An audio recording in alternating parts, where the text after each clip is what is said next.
Gospel lesson today comes from Mark 10, verses 46 through 52. Jesus and his followers came into Jericho.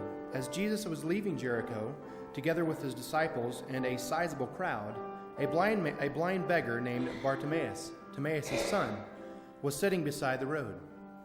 When he heard that Jesus of Nazareth was there, he began to shout, "Jesus, Son of David, show me mercy." Many scolded him, telling him to be quiet. But he shouted even louder, "Son of David, show me mercy." Jesus stopped and said, "Call him forward." They called the blind man. "Be encouraged. Get up. He's calling you." Throwing his coat aside, he jumped up and came to Jesus. Jesus asked him, "What do you want me to do for you?" The blind man said, "Teacher, I want to see." Jesus said, "Go, your faith has healed." At once he was able to see, and he began to follow Jesus on the way. Mark has told a story, putting together these moments in Jesus' ministry from one blind man to another. He started off back in the 8th chapter, talks about a fellow who was blind, and Jesus heals him, and he opens his eyes, and he says, "What do you see?" He says, "I see people who look like trees walking around." So Jesus healed him again, and he could see. Well, from that point on, Jesus has been showing us all of the things that keeps us seeing the kingdom like trees walking around. Now, you all know what, anybody who's got glasses knows to some extent what it means to not be able to see. Can you imagine back in Jesus' day when they didn't have glasses and you would think that's the way it is? You'd have no way of knowing that everything should be clear. Not until we had books and printing and popular material to read, and people learned to read, they thought, "Oh, can't see that, I need some glasses." But that's the way we have when it comes to the kingdom of God. We think we see it, and yet our vision is a kind of blindness. And so, the very beginning of this, Jesus says, "Look at me. What do you see? Who do you say I am?" And Peter, being the one who always pipes up, said, "You are the Christ. You are the Messiah." And then the Messiah says, "I'm going to Jerusalem to die." And Peter rebukes him. You see, he could only see trees walking around. He was blind. There's a lot of other blindness happened in this whole period as Jesus moves toward Jerusalem. The first one was this argument about divorce. And we confuse relationships with property. Mine. That's my wife. That's my husband. Those are my kids. You see that sometimes when people have given their children up for adoption and they want their children back because they're mine property.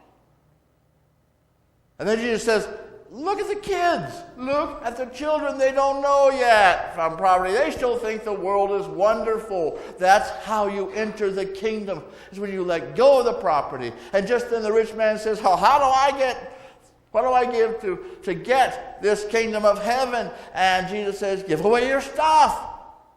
Things are making you blind. Yeah, you can see a little bit, but it's like trees walking around. Give it up, follow me. Peter says, we have followed you. And Jesus says, sure. And everything and more that you need is yours. Everything. And he said, the first will be last, and the last will be first. And just then, James and John, Tweedledee and Tweedledum, pop up. Lord, can we sit on your left and right? We want to be first, or at least second, third. We want to be at the top of the heap. And Jesus says, you are blind. The kingdom of God is about letting go of being first and giving to all. even as your Messiah will give it all. Even as you can let go of everything and enter the kingdom. I'm not talking about heaven someday. I'm talking about right here, right now, when the trees aren't walking around and we clearly see our neighbor and ourselves. They come to Jericho. They're on their way out of Jericho, and here is old Blind Bart, I call him. Blind Bart, sitting there doing his begging, and he hears somebody going by, big ruckus going by, and he says, "Who is that?" And they say, it's the Messiah, it's the Christ. And he calls out, "Son of David, have mercy on me." Bartimaeus is showing us how to become sighted, how to open up our eyes. And the first thing you have to do, I have to do, is to call out to Jesus, "Have mercy on me."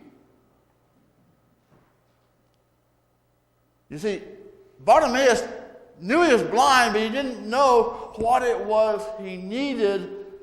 He just needed mercy, and we all need mercy. We all struggle. I had a colleague give a TED's talk week before, and I found out she's the most cool, with-it pastor I've ever seen, just totally in control and has her organization, and she is just wonderful and caring and upbeat. Found out that about 11 years ago, she and her husband went to South America, adopted 2 children. They were like 5 and 7, something like that.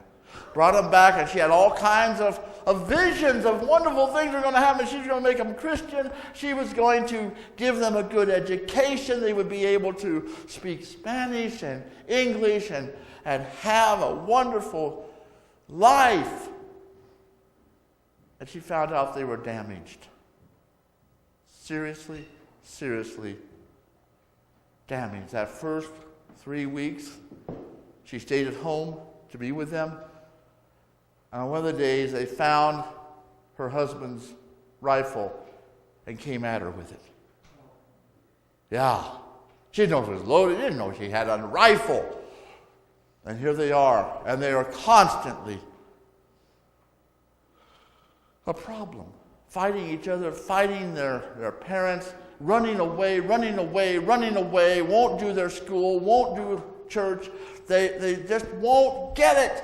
And she struggles with other parents of these late adopted other world people. They find out there's a real problem with that. And researchers have done brain scans and found out that in their struggles as a child, being separated, being left alone, their brains actually deteriorated or changed. And they're just thinking with that part, the old alligator brain, stay alive, don't trust, don't hope. The decisions you're going to make are going to be wrong because your social brain isn't running and your thinking brain isn't running. 10, 11 years she struggled with this. Her daughter ran away, stayed away, wound up on the streets, wound up a prostitute, wound up having a baby by her pimp. And social services came, well, as her adoptive mother, don't you want to raise the baby? They always have to ask that. And she said, let somebody else have hope because I am completely out. We wind up being blind like her, thinking that she would do wonderful things and couldn't. Or we're blind because we think that somebody sitting in the pew today is having a marvelous life and things are going great. I wish I could be like him. I wish I could be like her. They have their stuff together. you find out they have nothing but stuff. And it's not together. Maybe you don't find it out, but it's true. Everybody here is blind because we cannot see into anyone else's struggles, and we think we're all alone in ours. We have to call out like Bartimaeus did, Lord, have mercy on me. Now, there's a lot of voices around Bartimaeus. Oh, hush up. Be quiet. Don't make a spectacle. I've got that voice. That's Mama's. Don't make a spectacle of yourself. Don't mess up. But Jesus heard him anyway.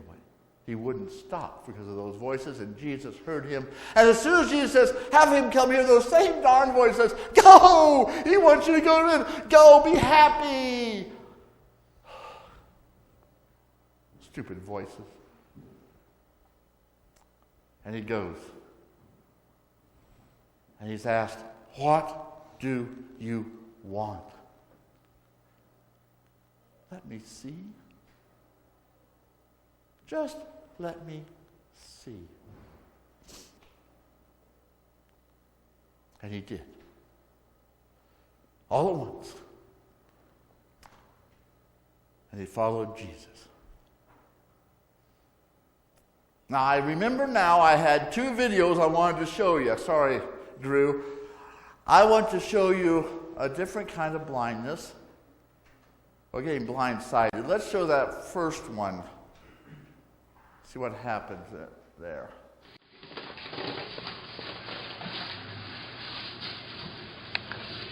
What are you doing?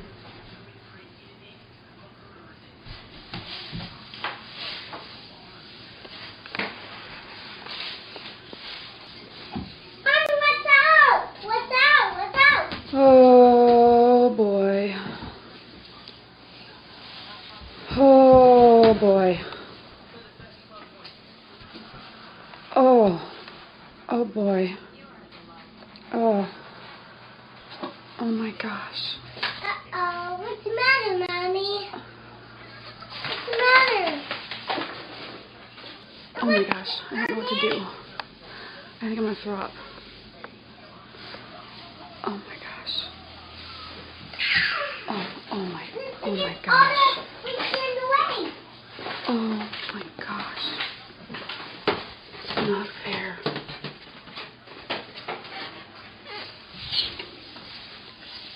Oh my gosh.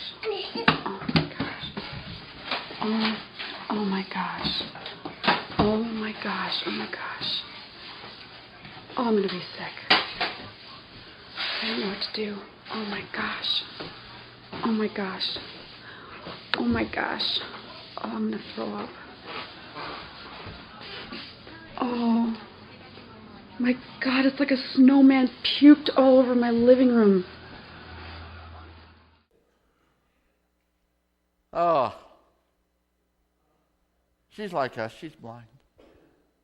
She's so caught up in the pain of it, the moment of it, and trying to be nice. I mean, my mother would have never said, what did I do wrong? She would know who did something wrong, and she would know what to do about it. I know this is true because she did. That woman is also blind as to the level of tragedy in her life. You know, it could have been Cairo syrup. I know. Here's what happens sometimes to some people for no good reason.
We know that. And we're afraid of that stuff happening.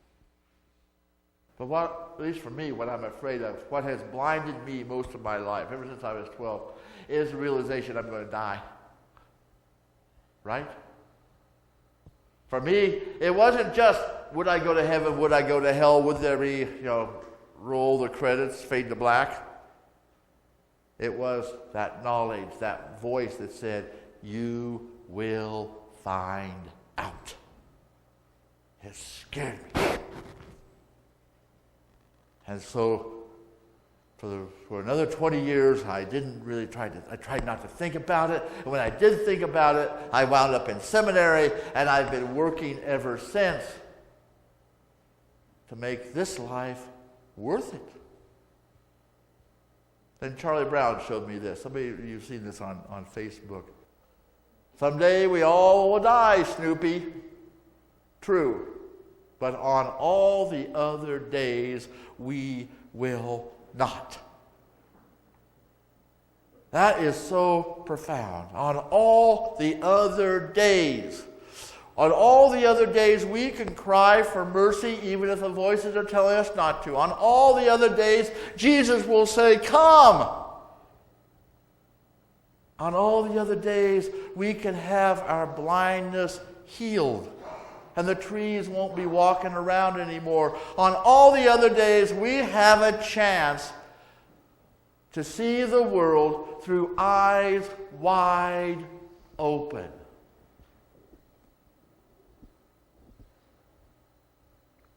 And that's the blessing of life.